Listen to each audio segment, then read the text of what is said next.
திருவண்ணாமலை மாவட்டம் ஆரணியில் மாணவர்கள் மோதலில் கத்தி குத்து விழுந்திருக்கிறது. ஒரு மாணவருக்கு 2 மாணவர்கள் மோதிக்கொண்டதில் ஒரு மாணவர் தாக்கியதில் இன்னொரு மாணவர் காயமடைந்திருக்கிறார்.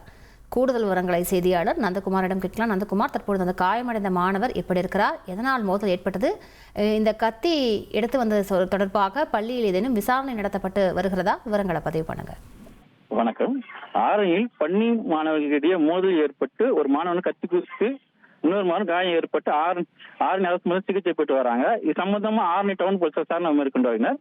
ஆரணி டவுன் கோட்டை வீதியில் உள்ள அரசு உதவி பெறும் சுப்பிரமணிய சாஸ்திரி மேல்நிலைப்பள்ளியில் சுமார் 2000க்கும் மேற்பட்ட மாணவர்கள் ஆரணி சுற்றியுள்ள பல கிராமத்திலிருந்து வருகின்றனர்.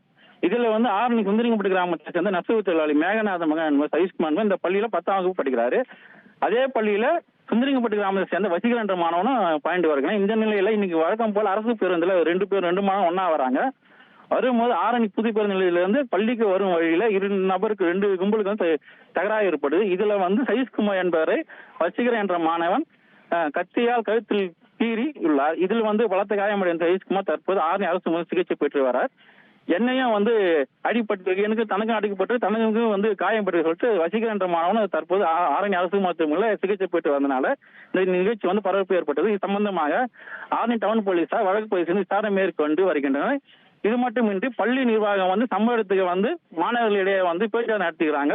என்ன சம்பந்த பிரச்சனை விசாரணை நடத்தி வருவதா இந்த பகுதியில் பெரும் பரபரப்பை ஏற்படுத்தியுள்ளன. ட்ரெண்ட ஃப்ரெண்ட் ஆக்கிக்கோங்க. 2.5 கோடிக்கும் அதிகமான தந்தி டிவியின் சப்ஸ்கிரைபர்ஸ் அண்ட் ஃபாலோவர்ஸ் குடும்பத்துல நீங்களும் இணையுங்க.